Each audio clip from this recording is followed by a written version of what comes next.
Hi, my name is Kathrin and I'm going to present you a short review of the book Uniformity and Diversity in Language Policy, edited by Norby and Hayek. Klara then depicts with an example where the national languages need support and protection in legislation. Uniformity and Diversity in Language Policy Global Perspectives brings together 16 leading scholars discussing theoretical approaches and practical outcomes of language policies in Europe, Australia and North America. In doing so, the book focuses on three topics in particular. It starts with language policy at the official level, continues with indigenous and migrant languages in education, and finishes with language policy in real and virtual worlds. Part 1, Language Policy at the Official Level, features 5 different chapters. Chapter 1 discusses the importance of French as a way to promote regional identity in Canada's Quebec region. Quebec's special role in primarily English-speaking Canada is particularly interesting when considering the way the region promotes French amongst its migrant community. The authors argue that young migrants in particular are of great importance in reassuring the status of French as the region's language. Chapter 2 analyzes the Swedish government's recent emphasis on the Swedish language. This is argued to be the result of the dominance of English as a language used for manifold purposes, including education. The chapter further points out the dangers associated with making Swedish the only language officially part of the country's cultural heritage. Chapter 3 then examines the Baltic states' language policies after their independence. Unlike the previous examples in which a particular entity struggles to keep its independent language, the Baltic states are actively trying to reverse Russian as the dominant language. Chapter 4 then explores the shift Australian language policy has undergone since the late 1970s and points out how its importance has slowly decreased on the public agenda. Finally, Chapter 5 is concerned with the changes French language policy has undergone under the Sarkozy government. It also puts particular emphasis on the importance of regional languages and dialects in maintaining national identity.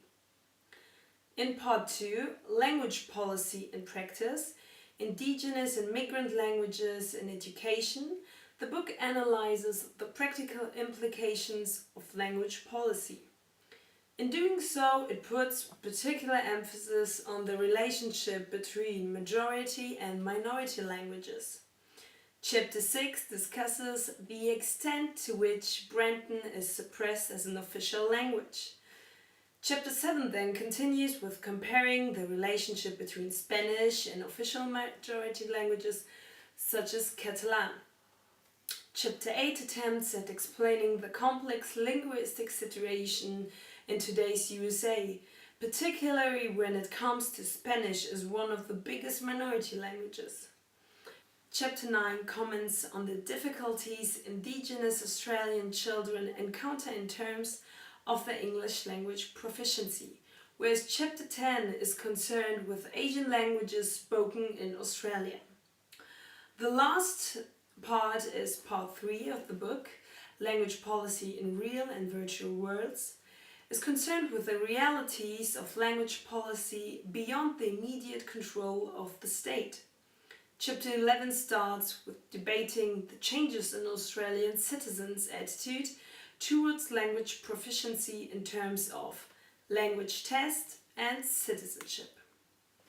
Chapter 12 reminds of the impact language policy can have on people's daily lives by showing the relationship between a policy and conflicting political interests. Chapter 13 focuses on the German-speaking community in South Tyrol, one of the world's best protected language minorities.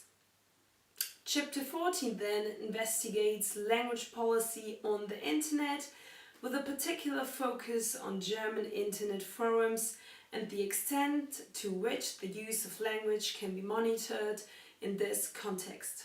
I finished the book review and Klara will now present you the second part of our presentation. Sweden is one example of a country who has started to protect its own national language. Sweden is a very interesting example in this context because it shares a lot of issues with other European countries. One of them is how to deal with minority languages, and the other is how to deal with the increasing influence of English. With its entry into the European Union, Sweden has signed a Charter for Regional and Minority Language Rights as well as the Framework Convention for the Protection of National Minorities. The far bigger problem in Sweden, however, is the fact that English has become so dominant in everyday life. In 2005 and 2009, Sweden has introduced legislation protecting Swedish as the only official language in Sweden constitutionally. This has stirred a lot of debate. On the one hand, it is understandable that Swedish nationals would want to protect their own language. On the other hand, this legislation can be discriminating for people who are not part of the big Swedish-speaking community.